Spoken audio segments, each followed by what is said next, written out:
Hello everyone. आज हम लोग बात करेंगे कि अगर आप कोई इमोबल प्रॉपर्टी परचेस कर रहे हैं ड्यूरिंग ए फाइनेंशियल ईयर तो आपको क्या चीज़ों को ध्यान में रखना चाहिए एज पर इनकम टैक्स के प्रोविजंस।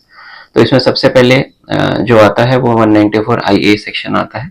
अगर आप किसी भी रेसिडेंट इंडिविजुअल से कोई प्रॉपर्टी बाय कर रहे हैं और उस प्रॉपर्टी की value is more than 50 lakh rupees, तो ट्रांजैक्शन वैल्यू और agreement value whichever is higher पे 1% TDS डिडक्ट करके आपको गवर्नमेंट को पे करना होगा।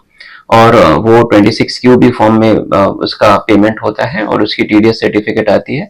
और जो आपने TDS डिडक्ट किया है, जो सेलर अपना रिटर्न जब फाइल करेंगे तो उसकी क्रेडिट वो ले सकते हैं।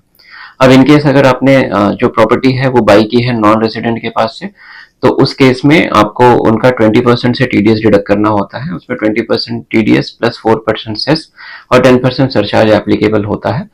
तो और इसमें 26QB के थ्रू पेमेंट नहीं होता है, आपको 10 एप्लीकेशन करना होगा और 10 अकाउंट नंबर पे आपको TDS का पेमेंट करना होगा और TDS रिटर्न्स 27 फॉर्म नंबर 27 में TDS रिटर्न्स फाइल करके उसकी जो क्रेडिट होगी वो ट्रांसफर करनी होगी सेलर के पैन के ऊपर।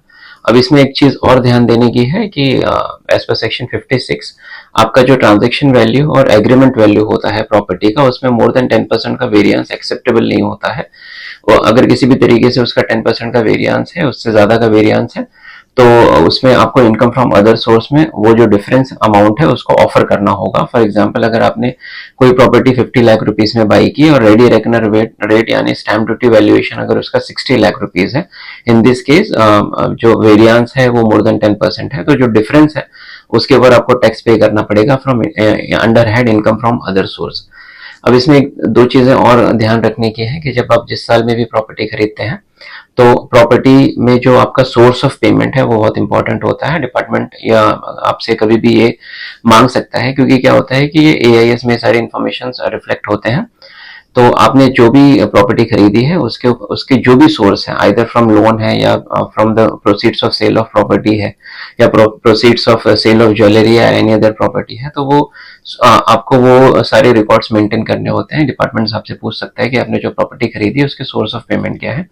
और इसमें किसी भी तरीके से कैश पेमेंट जो है वो 20,000 रुपीज के ऊपर नहीं होना चाहिए। Thank you.